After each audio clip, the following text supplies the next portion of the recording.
Hello, my name's Tokki. I'm a current coach for contenders inside the region of North America. I'm making a video series about key fundamentals and basics across all compositions and how to identify and utilize those properly. Today I want to talk about alts and conditionings, especially with those alts. So, the first question is, what type of alts are there? Well, there are there are four types of alts, and these affect conditions differently. So, we have utility, tempo, damage, and defensive. Utility, generally something that can reflourish your eco or be assisted to support one or another alt to establish either a fight win or build leverage. We can look at ultimates, for example, being like the Baptiste window to help reflourish your alt eco. Same with their shatter and infrared. Infrared sights coming from Widow, being able to give information to whereabouts of where the enemy team is positioned or set up, so we can better take our fight to something that can assist us and not put us in the suboptimal positioning. Now, next one we want to look at is tempo. This is generally used in a fashion that puts the fight in your tempo, keeping the opposing team on the back foot when it's placed to either match their tempo or upset their tempo. These can be very much to be taking larger amounts of space or be forcing heavy amounts of space that can force a concede, being like Arisa Bongo, Sound Barrier, or even like Brigade's Rally. Damage, as it's said in the name, generally we see these as like finisher alts or high damage outputs. Normally you see these with Hanzo Dragon, the High Noon, or even Tracer's Pulse Bomb. Defense, defensive is usually put into support kits, but some other heroes can be used in those terms. Generally, you'll see all those kind of examples being like Zenyatta's Transcendence. We even saw Sound Barrier, which if we take a look back, is used inside Tempo. That leads to our next question. Can alts only be used on one of those types? No. Many different alts can come from these, and few, for example, being like the Arisa Bongo. This we can use as a tempo or utility. We can be using it to be building up the flourish of our alt eco, or even just trying to at least force back space and get them to force a concede. Diva Bomb can be used in defensive usage to zone large areas of space. Maybe you're zoning out a Blade, you're zoning out Mei ult. Hanzo Dragon, we can even see as a damage alt, but we can actually find value as using as utility and even tempo, sometimes all three, and generally you'll see that a lot of the times force key cooldowns or concede space. So, how do I know which alt is to be used and for what? Most of these gauges that we usually see now are mainly staple, but as new metas come in, we find more and more usages. A couple good examples of decent win conditions is let's take a look back to the double shield meta. Using Dragon the Force Lamp and push forward is a great example of using an alt to pull value from not only just the damage category but the utility perspective as well. An argument can be made here that you're even using this in tempo because you're forcing Lamp and forcing them to concede space. If we want to take a look at the Rein Diva comps, generally we see Nano go to your Rein. This is building heavy tempo for your Rein to actually control. With heavy sets of damage and low intake of damage, we can actually be able to control tempo really, really well. So, is every win condition, does it have to be used with alts? No. In fact, even when you have a healthy eco, there's sometimes you won't even feel pressure to use alts at all. A lot of the time when we see fight wins like this, usually there's a stagger or they're down players leading into the fight that you're currently engaging. So if you normally have a two-man advantage, generally sometimes if they're not using alts that are extreme threats to you, you're pretty safe to continue that fight without doing so. How do I know what alt to be using and when? Uh, there's not a set play every time. If comps change, the dynamic changes, is the best way to say it. So run through your head. What's your goal? Are you trying to force an all or a cooldown before you use yours? And if so, what do you want to do so?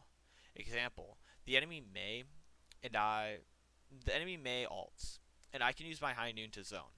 Why does this work? Well, generally I know the enemy may want to be pushing with their team and engaging off that alt to pull value. But if I'm out of mail, I can be able to use high noon and cover my team, essentially smoke screening them. This can effectively zone and put threat with LOS over this alt, controlling the tempo of the fight. Sounds easy enough, right? But generally it's not always the case. Conditions change, vary, and the dynamic of those conditions always will change depending on what you're up against, the win condition that they want to do so, and what they're just running completely as a team. So, not all the time are we going to have conditions like this. Most of the time we should be looking to observe the team. Who's on it? What alts do they have? And what do I think they're going to use? With questions like this, it can help us think, okay, they're going to look to do plan X. We can beat, and when they grab, we can beat when they grab.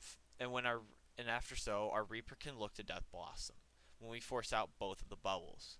Now, with that, we took an account of their ults, and not only that, our ults, but we thought of the abilities that can hinder or fully stop ours, and played to the fight around their plan. It's always easier to take a fight the way you want it, right? But it gets harder as the fight progresses, so we should always be looking to establish how we want to play the fight accordingly to what we think their plan most likely be. Now, it's not always easy to say X person will do Z plan, but with time you start to gain the experience and understanding what win conditions work, where, and why they work. Sometimes plans are just easier because it's an all-in, and if you control heavy cart momentum like we talked about before, some teams will commit heavy amounts of ults to stop the cart and will regain that presence. How many ults to use a fight? Now, this is a pretty simple question.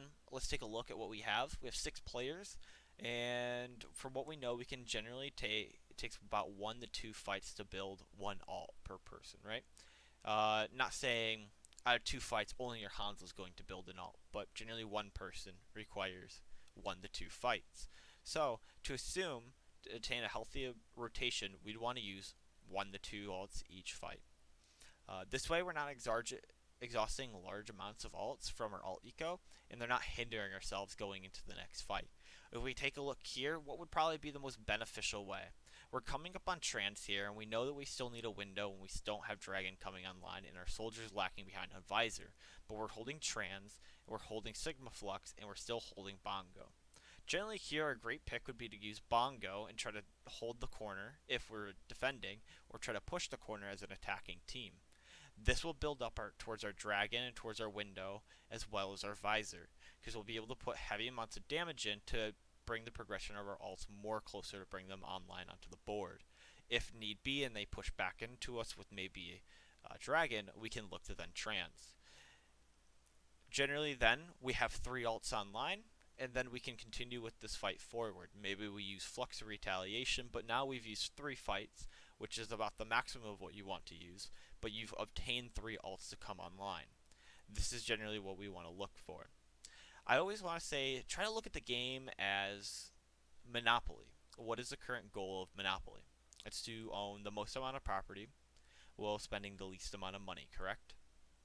So, with that being said, we can then safely look at our alt eco, you've heard me say this, alt economy and alt eco, as money, economy.